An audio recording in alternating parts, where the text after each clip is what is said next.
Bienvenidas, bienvenidos, bienvenides a esta videoconferencia que lleva por título Medios de comunicación hegemónicos frente al 8M, misma que comenzará a continuación. No sin antes presentarme, soy el profesor Jesús Alberto Acuaite Flores, perteneciente a la Escuela Nacional Preparatoria 8, Miguel E. Schulz. Para poder dar inicio a esta exposición, uno de los primeros puntos que tenemos que abordar tiene que ver con la forma en la que históricamente se construyen, los movimientos feministas. Y desde luego dejar en claro que hablamos en plural, porque no existe un feminismo unidireccional o unidimensional, sino que en realidad vemos que se han desarrollado distintos feminismos encaminados hacia diferentes matices en torno a objetivos concretos. De igual manera también recuperar que la forma en la que se construye o se ha construido históricamente el feminismo lo identificamos a través de lo que se denominan las olas del feminismo, pero sí precisar justamente que estas olas competen al orden del mundo occidental. Luego entonces, no quiere decir que en otras regiones no hayan habido movilizaciones u organizaciones feministas, seguramente sí las hay, pero no son concordantes cronológicamente con estas olas. Entonces, especificar esto por un lado. Y última especificación, recordar también que esto no quiere decir que la perspectiva feminista o los primeros intentos feministas de algunas mujeres no hayan existido hasta que se inauguran las primeras olas del feminismo. Todo lo contrario, en otras temporalidades tenemos casos diversos donde situamos a mujeres encaminadas justamente a esa resignificación de lo femenino y de lo que es ser mujer. Ejemplo de ello lo tenemos en el caso de la filósofa Hiparquia, que en lo particular es una de las filósofas que más me fascinan por muchos motivos. De hecho, tienen que ver justamente con esta cuestión de género. Me encanta Hiparquia porque ella pertenece justamente a la corriente filosófica de los cínicos. Y en ese sentido vamos a ver que ella se va a abrir camino entre diferentes ámbitos muy heteropatriarcales dentro de la filosofía y se logra abrir, repito, camino de tal manera que logra incluso participar en algunos banquetes. Recordar que los banquetes no solo son espacios para el consumo, sino que también son espacios para la reflexión filosófica. Y en ese sentido, Hiparquia va a participar en muchos de estos banquetes, ponderando que la mujer, claro que también tiene una reflexión filosófica o un papel filosófico dentro de la realidad. No solo eso, sino que al mismo tiempo también Hiparquia consuma un matrimonio con otro filósofo cínico y logran articular justamente una nueva forma de parentalidad. Crean una familia muy sui generis porque se inscribe no desde los mandatos o de lo que institucional y convencionalmente se considera debe ser la familia, sino que se construye justamente a partir de esas bases filosóficas del cinismo. Entonces, bueno, vemos, insisto, que hay muchísimos casos de muchísimas mujeres a lo largo de la historia. Pero vamos concretamente justo con las olas del feminismo. Insisto, esto solo aplica, o prácticamente hasta la tercera ola, en el mundo occidental. La primera ola la tenemos justamente entre los siglos XVIII y XIX, y vamos a ver que esta ola surge como protesta por los derechos civiles y jurídicos, de tal manera que vemos cómo se da una organización femenina encaminada justamente hacia una equidad de carácter jurídica y política. Y esto se marca justamente en contextos bien específicos. Por ejemplo, en el caso del siglo XVIII, recordar que tenemos ya prácticamente a finales de esta temporalidad el desarrollo de la Revolución Francesa. Y recordar justamente que la burguesía ilustrada francesa, en medio justamente de esta revolución, proclaman los derechos del hombre y del ciudadano. Y en ese sentido aparece justamente una crítica de una mujer fundamental, Olympe de Gauche, quien va a derivar justamente en la contrarrespuesta de estas declaraciones de los derechos del hombre y del ciudadano, y lo va a denominar, perdón, los derechos de la mujer y de la ciudadana, lo cual, repito, ya plantea una crítica en cuanto a la posición política y jurídica de la mujer. Pero no solo eso, también tenemos el caso de las sufragistas, por ejemplo en Inglaterra, aunque también en otros espacios, donde identificamos a mujeres que van a movilizarse en virtud de alcanzar ese derecho político que es el sufragio universal. Eso en cuanto a la primera ola. Vamos ahora a la segunda ola que se desarrolla de 1950 a 1980. En esta ola identificamos los primeros estudios feministas y de reconocimiento de las desigualdades estructurales. Asimismo también la búsqueda por los derechos reproductivos. Justamente recordar que en medio de esta ola se inscribe la década de los 60, donde encontramos una serie de movilizaciones que dirigen a revoluciones sociales. Es decir, tenemos los movimientos afrodescendentes por los derechos civiles, tenemos desde luego también los movimientos de los grupos LGBTQ+, etcétera. Pero no solo eso, la mujer también va a tener una serie de resignificaciones en cuanto a lo que se supone debe ser mujer, las funciones estructurales y la posición estructural de la mujer. Y en ese sentido, vemos también el apoyo, por ejemplo, de una filósofa que me parece también fundamental, Simone de Beauvoir, quien va a llevar a cabo estos estudios y estas críticas sobre el orden y la posición de la mujer. Eventualmente tenemos la tercera ola que se desarrolla en la década de los 90, y aquí vale la pena mucho recuperar que en los 90 o finales de los 80, principios de los 90, ya con pleno neoliberalismo, también se asoma de una manera más pronunciada otro fenómeno, el de la globalización. Y en ese sentido vamos a ver que la tercera ola se desarrolla en ese contexto globalizador en el cual, por un lado, reconoce la diversidad y pluralidad de los movimientos feministas, entendiendo que dentro de las mujeres, claro que también hay una estratificación de privilegio y que se deben de considerar las circunstancias contextuales y materiales de las mujeres por las cuales se encaminan hacia una lucha que las libere. Eventualmente tenemos la cuarta ola del feminismo que se desarrolla a inicios del siglo XXI, y en algunas referencias encontramos que es prácticamente a partir del 2010, en algunas como del 2005, 2006, vamos a dejarlo simplemente como inicios del siglo XXI. Y en esta cuarta ola se inscribe frente a los retos que presenta la hipermodernidad, ponderando la deconstrucción como instrumento de liberación. Y en ese sentido vemos cómo ya surge no solo un señalamiento y una crítica sobre cómo el sistema heteropatriarcal ha generado esas condiciones sistémicas y estructurales que colocan a la mujer en desventaja y en un orden de inferioridad, a partir justamente del contexto hipermoderno, neoliberal, globalizador. Por lo tal, vamos a ver que la deconstrucción se convierte en un instrumento no solo para desmontar lo que se supone que es lo femenino, sino desmontar también, por ejemplo, la misma estructura económica neoliberal, el mismo proceso sociocultural que es la globalización, entre otros más, por ejemplo. Cuestionar y criticar. Desmontar a partir justamente de esta reflexión y esta autorreflexión. Entonces, bueno, vemos cómo históricamente se han construido estas olas, pero insisto y dejarlo muy en claro, participan principalmente las regiones occidentales y sobre todo a partir de la tercera ola se van sumando otras regionalidades, aunque esto no pondera, existan otras formas de llevar a cabo la movilización femenina. Esto por un lado. ¿De dónde surge o cómo emana la institucionalización del 8 de marzo como un Día Internacional de la Mujer? Bueno, lo cierto y me parece muy interesante sí señalarlo, hay una serie de, vamos a llamarlo, versiones de cómo aparentemente surge este 8M. Uno que constantemente identifiqué tiene que ver con un suceso en cuanto a una fábrica que infortunadamente tiene un accidente, deriva en un incendio y muchas mujeres mueren por este infortunio. Sin embargo, también lo cierto es que revisando otras fuentes y revisando lo que se contrasta en estas, nos damos cuenta de que posiblemente no se dio tal infortunio, tal catastro, sino que realmente esta fecha se viene articulando de un proceso también histórico bastante interesante.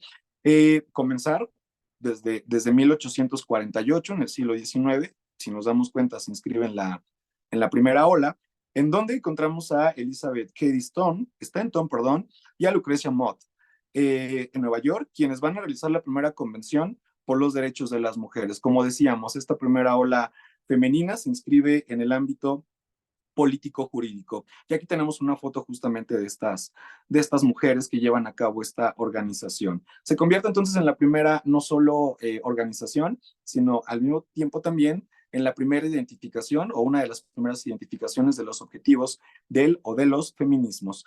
Eventualmente, ya para el siglo XX, en 1909, identificamos que el Partido Socialista de los Estados Unidos designa el 28 de febrero como el primer Día Nacional de la Mujer. Esto me parece importante porque si nos damos cuenta, no está ocupando el mes de marzo ni tampoco el 8, sino unos días antes.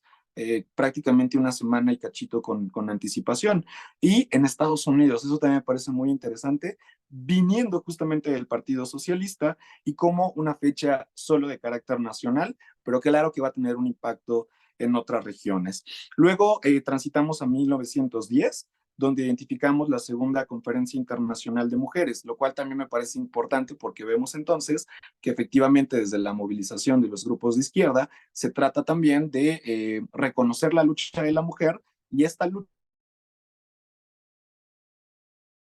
Sí mencionar que a partir de esta conferencia internacional, se decide realizar de manera anual una jornada por la lucha del sufragio femenino. Seguimos inscritos en la primera ola. Luego tenemos en 1911 la conmemoración, perdón, del Día Internacional de la Mujer en Europa y en Estados Unidos, lo que decíamos, el mundo occidental, pero ya no va a ser en febrero, ahora sí ya va a ser en marzo, pero tampoco el 8, si no nos damos cuenta, se va a efectuar el 19. Entonces vamos viendo cómo históricamente en algunas regiones se ponderan unas fechas, en otras, pero un elemento en común, vienen de organizaciones de izquierda y vienen de organizaciones de izquierda que permiten ya la participación política de la mujer.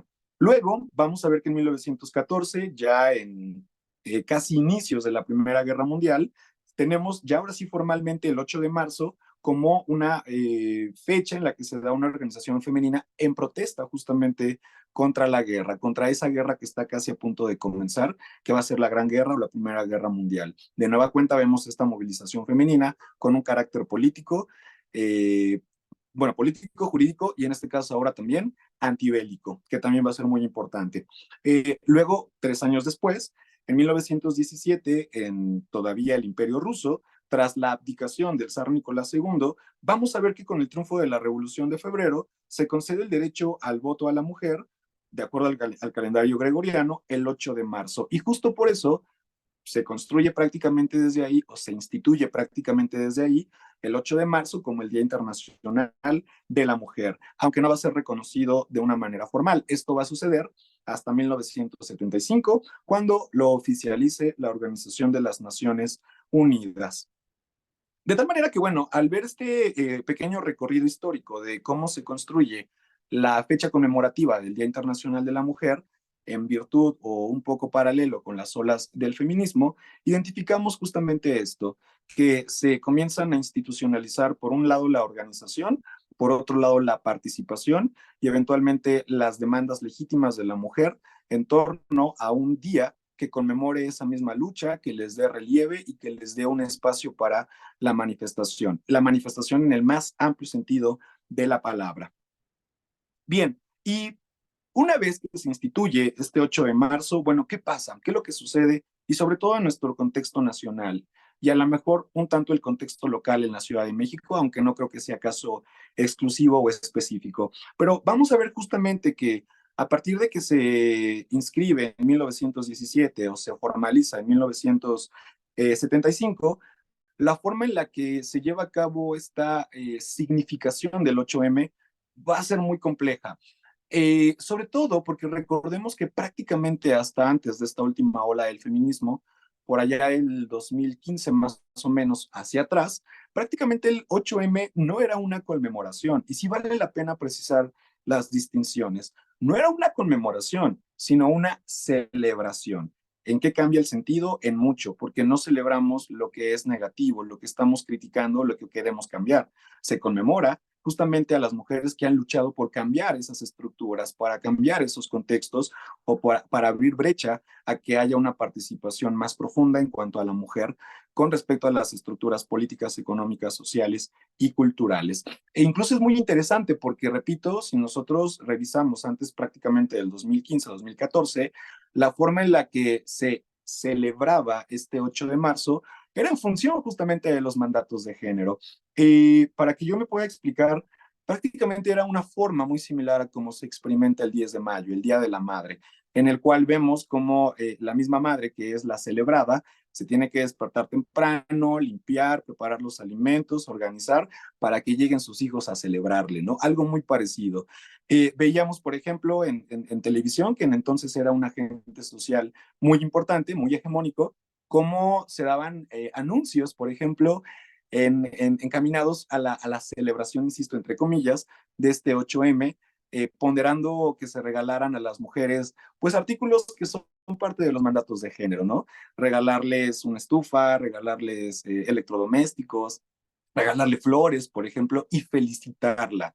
Entonces vemos cómo se da una primera significación en la cual esta tónica versaba desde los mandatos de género para reforzar esto que es lo propio de la mujer.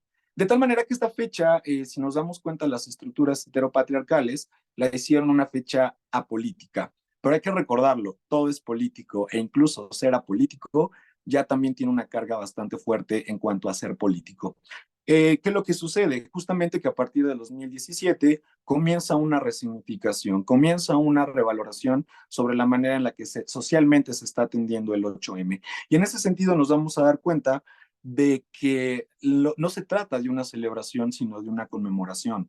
No se debe de celebrar, no se debe de felicitar, no se deben de dar regalos que sean parte de los mandatos de género, sino todo lo contrario. Es un espacio en el cual la mujer debe, o las mujeres deben salir o salen a tomar el espacio público, a hacer lo propio y llevar a cabo una serie de expresiones en torno a sus contextos propios, pero sobre todo también a las adversidades que son parte de esos contextos y a los que hacen frente. Las desigualdades económicas, por ejemplo, laborales, por ejemplo, en cuanto a espacios de desarrollo, las oportunidades políticas, por ejemplo, el acceso a la educación, el acceso a servicios públicos, etcétera. Desde luego también en cuanto a la configuración social, darnos cuenta de que esta mujer, que aparentemente según los mandatos de género se deben de inscribir en lo privado, también deben de salir al espacio público a manifestarse y a manifestar justamente la crítica y la condena a estas circunstancias heteropatriarcales que la oprimen. Y en ese sentido vamos a ver que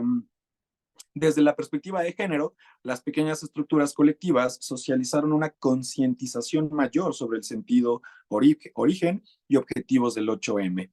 Ya no es regalarle flores a las mujeres y felicitarlas el 8M, sino permitir que marchen, que se liberen y que manifiesten todo aquello en lo cual están inconformes, empleando sus propios recursos, herramientas, instrumentos. De igual manera, también el desarrollo de esta conmemoración se dirigió a invisibilizar las desigualdades y violencia estructural contra las mujeres. Además, en la demanda por los derechos que dirijan hacia la equidad. Y por lo tanto, aunque todavía hay resistencias, todavía hoy en día hay hombres que felicitan a las mujeres en el 8M, repito, vemos que cómo se da una rotura y una resignificación en cuanto a la conmemoración de esta fecha. Bien, ¿y qué es lo que sucede? Bueno, pues justamente al darse esa resignificación desde los pequeños o las pequeñas colectivas feministas, pues esto se comienza a socializar, se comienza a diseminar. Pero obviamente vamos a ver que esta socialización no es general, ni tampoco se asume de una manera integral, sino que esto va a ser paulatino, pero poco a poco y de una manera bastante progresiva. Por ejemplo, si atendemos a las estadísticas sobre las movilizaciones efectuadas en la Ciudad de México a partir del 2017, vemos que tanto en ese mismo año del 17 como en el 18, la cantidad de participantes es la misma y realmente mínima, 3,000 personas. Bueno, 3,000 no quiero que suene a desdén, pero sí entender que es un número relativo frente a la gran ola que va a venir más adelante y que en un momento voy a abordar. Pero lo cierto es que ya comienza justamente una inscripción de la mujer en las calles, en el espacio público, haciendo lo propio para poder manifestarse. Luego en el 2019, y bueno, ahorita lo recupero, vemos que se da un aumento sustancial, incluso más del 100%. Pasamos de 3,000 personas aproximadas a cerca de 8,000 personas. Ya es una duplicación, pero me parece sigue siendo una cantidad relativamente contenida. Y sin embargo, sí me gustaría mencionar que ya por entonces la actuación de los medios de comunicación va a tener también un relieve. Cuando 2017, 2018, que eran apenas 3,000 personas, claro que había medios de comunicación cubriendo la nota, incluso por ahí vemos videos sobre cómo se intenta tomar reforma, pero dado que la cantidad de manifestantes no es suficiente, solo se cierra de un lateral y el otro sigue con toda naturalidad, con toda normalidad corriendo. Pero justamente a partir del 2019 y el aumento exponencial de personas, vemos justamente también cómo los medios de comunicación que antes apenas informaban la nota, ya para el 2019 comienzan a actuar de una forma en la que en un momento vamos a atender, pero que dejan ver cierto sensacionalismo, cierto amarillismo. Repito, en un momento lo recuperamos. Luego, aquí viene ya lo fundamental. Del 2019, con una participación aproximada de 8,000 personas, pasamos al siguiente año, 2020, a una asistencia calculada en 80,000 personas. Si se dan cuenta, aquí ya no es duplicar, sino exponencialmente crecer el número de participantes. Y al mismo tiempo, quienes tengan pues memoria, recordaremos que fue una de las marchas más enérgicas, más activas, pero también, y repito, en un momento lo abordaremos, desde los medios de comunicación hegemónicos, una de las más criticadas, públicamente fue linchada, fue, sí me atrevo a decirlo, lo voy a matizar, insisto, pero sí comenzarlo a sumar. Bien, para el 2021 ya en el caso de la Ciudad de México teníamos el problema de la pandemia, el confinamiento que de repente nos alcanzaba, pero aún así hubo una participación bastante concisa, 20,000 manifestantes en este 2021. Y en el último año, 2022, se recuperó un poco la cifra que se tenía en el periodo prepandémico, con una participación de cerca de 75,000 mujeres. Ahora, vamos a ver cuál es la estadística para este 2023-24 y ver justamente cómo se va dando este aumento o disminución de la población que participa. Bien, vamos justamente a ver entonces cómo ha sido el abordaje, más que la participación, el abordaje de los medios de comunicación frente a las movilizaciones feministas. Y algo que a mí me gustaría recuperar de una forma a lo mejor un tanto minuciosa, es también preguntarnos quiénes son aquellas personas o aquellos sujetos que hacen reportajes, que reportean, porque de repente vamos a ver que si bien en algunas de las primeras movilizaciones de por allá del 2017, prácticamente eran mujeres las que cubrían la nota y justamente en el 2019, perdón, 2020, algo que yo alcancé a identificar en diferentes medios de comunicación, tanto escritos como televisivos, era que ya no eran realmente solo mujeres quienes reportaban, sino que también teníamos la participación de hombres, lo cual ya convierte esto en una especie de querer retar a los grupos feministas o de querer enviar a un hombre en medio de esta movilización justamente que se inscribe prácticamente solo para mujeres. Entonces vemos cómo aparentemente, y lo podemos solo manejar de esa manera, aparentemente hubo una especie como de acto por parte de los medios como para tratar de que estas feministas violentaran a estos hombres reporteros, aparentemente sin una causa y sin un motivo, para generar justamente la percepción de que los movimientos feministas son agresivos, son aguerridos, son intolerantes o son excluyentes, aunque no se entienda la naturaleza del movimiento y el porqué de la participación única de la mujer. Por un lado, y entonces vamos viendo cómo los medios de comunicación, al hacer estos reportajes durante el 8M y también hacer los reportajes posteriores, el 9 de marzo, generan toda una serie de notas o una serie de contenidos en los cuales, por lo regular, lo que se visibiliza y lo tenemos en las imágenes, tiene que ver con los actos de violencia.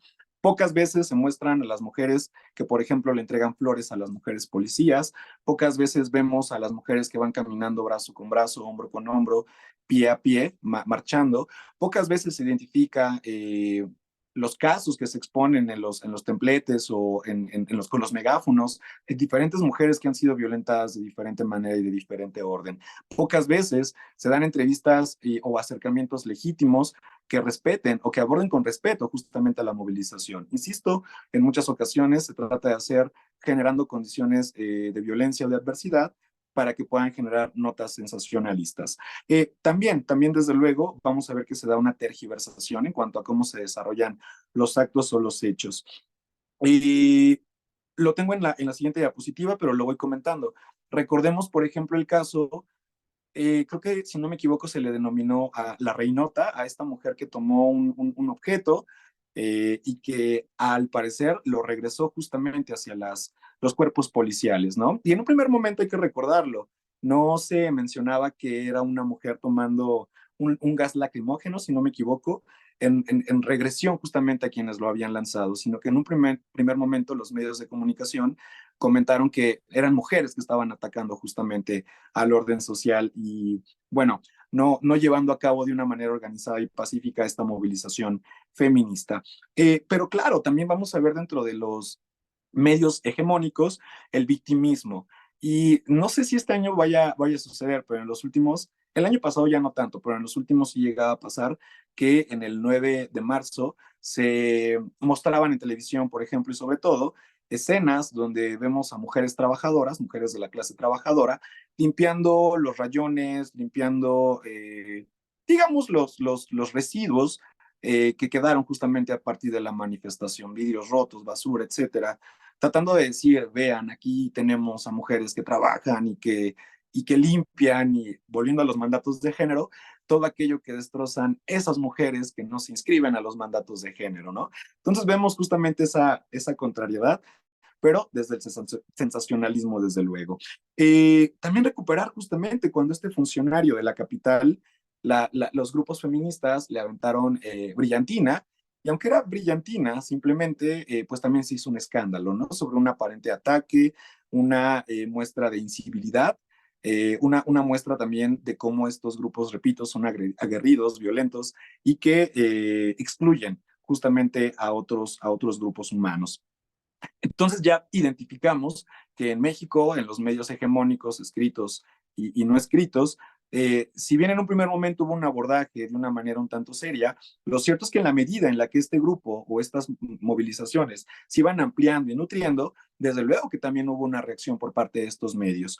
Ahora, sí me gustaría, antes de avanzar, recuperar también que los medios de comunicación, tanto hegemónicos como no, son espacios que permiten la construcción de la opinión pública. Y eso me parece muy importante, porque a veces de repente no es tanto la nota que podemos encontrar, por ejemplo, en periódicos digitales, sino, por ejemplo, toda la construcción de comentarios de la sociedad en cuanto a estas movilizaciones. Y es muy lamentable, francamente, ver en muchos casos, si no es que son la gran mayoría, comentarios tanto de hombres como de mujeres denostando a estas mujeres, cayendo un poco justamente en este victimismo, en esta tergiversación, en este sensacionalismo, e incluso vemos cómo de alguna manera estos aparatos comunicativos, mediáticos, pues lo logran, realmente logran su cometido, llevando incluso a que haya situaciones en donde mujeres denosten al mismo movimiento feminista.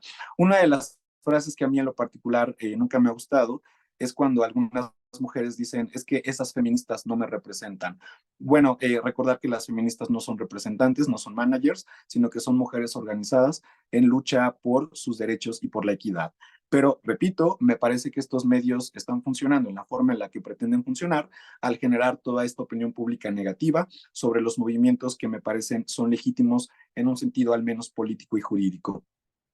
Bien, ¿cuál puede ser ante esta perspectiva o ante esta postura de los medios de comunicación que pareciera que poco a poco se están como también cambiando un poco de actitud, pero no en su totalidad? Bueno, me parece que dado el contexto en el que nos encontramos de hipermodernidad, sí se asoman otros instrumentos que pueden posibilitar un mejor desenvolvimiento mediático en torno a lo que es el 8M y el 9M. Vemos justamente a las redes sociales como alternativas y resistencias. Y aquí coloco algunos ejemplos. Sí me gustaría detenerme en algunos casos. Había mencionado el caso de la Reinota, si no me equivoco, así se le apodó, en donde vemos cómo lleva este gas corriendo para regresarlo justamente al lado policial que lo había arrojado. Por un lado, y hay que recordar que este video se viralizó. Dicho de otra manera, cuando los medios de comunicación lo anunciaron fue una mujer ataca a las mujeres policías, pero gracias a las redes sociales, en Facebook, en YouTube, en X, o bueno, en ese entonces Twitter, vimos cómo el montaje en su totalidad nos dejaba ver que no es que ella haya sacado por sí misma este aparato, sino que más bien lo recibió, ella corrió, lo recolectó y lo regresó, ¿no? Entonces ya tenemos también a las redes sociales como una forma de obtener una amplitud quizá, no quisiera decir de la verdad, pero al menos sí desde otras perspectivas sobre la realidad. Luego también, por ejemplo, vemos este acto performático, el cual es una lástima que socialmente no se haya entendido a su plenitud. Recordar a esta mujer que de repente, comienza a bailar y la leyenda que ella enuncia a mí me parece significativa en cuanto a que menciona que ella baila por todas las mujeres que, pues, debido a su calidad de víctimas, ya no pueden bailar. Eso me pareció algo, repito, performáticamente poderoso y que, sin embargo, ante la opinión pública, hubo toda una serie de burlas, de señalamientos, de vejaciones e incluso pues volver este caso o esta manifestación en simples memes. Entonces, pues repito, vemos como la opinión pública que se ha configurado a través de los medios hegemónicos, pues de alguna manera recupera y reproduce esos discursos, aunque tengamos algunas redes sociales ya como medios alternativos. Pero vuelvo a lo mismo, en el caso de esta chica que comienza a bailar, fue gracias a Facebook, si no me equivoco, que se logró socializar justamente el video completo y el mensaje completo de su acto performático. También, desde luego, recuperar que en el caso latinoamericano, si no me equivoco, particularmente en Chile, tenemos el caso de esta canción que se volvió prácticamente un himno, El violador eres tú, y que se convierte en un himno no solo porque aparece de una forma un tanto, digamos, poco convencional o que no es parte justamente de los grupos hegemónicos, sino que viene del sentir popular y que se socializa justamente gracias a YouTube, que logra crear este acto también performático en el cual las mujeres se reúnen y bailan en torno a esta canción cuya letra es producto propio del movimiento feminista. Entonces, bueno, si nos damos cuenta, estas redes sociales, que al final de cuentas tampoco quiero decir que sean instrumentos ya bien desarrollados y que sirvan plenamente como alternativas o como resistencias, sí logran generar una trinchera para el movimiento feminista y para poder diseminar la forma en la que se organizan, se proyectan y se llevan a cabo las movilizaciones, y sobre todo para no caer únicamente en los discursos de los grupos hegemónicos. De tal manera que, bueno, pues vamos acercándonos a las conclusiones. Y una de las primeras conclusiones que tenemos versa en torno a que los medios de comunicación hegemónicos han funcionado y accionado como instrumentos del sistema heteropatriarcal, revictimizando, cancelando discursos deconstructivistas, aunque se han visto ligeras rupturas en cuanto a la participación de mujeres y la perspectiva de género. Yo, francamente, tengo la percepción de que en algunos canales públicos en México ha habido una resignificación, cada vez hay una mayor participación de mujeres, pero desde luego esto no es todo, hay que reforzar muchos aspectos. Número dos, los medios de comunicación son elementos generadores y socializadores de la opinión pública. Y claro que es válido participar o abrevar de esta, pero siempre imperando la otredad, respeto, aceptación, crítica y autocrítica, porque claro, como lo mencionaba hace un momento, podemos participar en el debate público en torno a lo que nos comunican estos medios, pero siempre hacerlo desde una postura crítica, nunca pensando que tenemos la verdad absoluta o que únicamente nuestra posición es la correcta, porque en ocasiones podemos estar hablando desde el privilegio sin darnos cuenta. Tercero, las redes sociales pueden presentarse como alternativas hacia los medios hegemónicos, toda vez que se ejerza una crítica reflexiva, eso me parece importante, sobre los contenidos que se produzcan, socialicen, compartan y consuman. Por eso no termino de ver a los medios, perdón, a las redes sociales como realmente resistencias plenas, porque podemos ver, por ejemplo, en YouTube o en X o en Instagram, diferentes perfiles que de hecho se dedican literal a la perpetuación del sistema heteropatriarcal y los mandatos de género. Entonces, ser siempre críticos con los contenidos, ya sea que generemos o que consumamos. Y por último, el 8M o el 8 de marzo es ya un referente inscrito en diversas sociedades como un espacio, en primera instancia, para la reflexión social, pero por el otro, hacia la acción colectiva de las mujeres en su legítimo derecho a la equidad. Con esto terminamos esta conferencia y les agradezco mucho por su atención.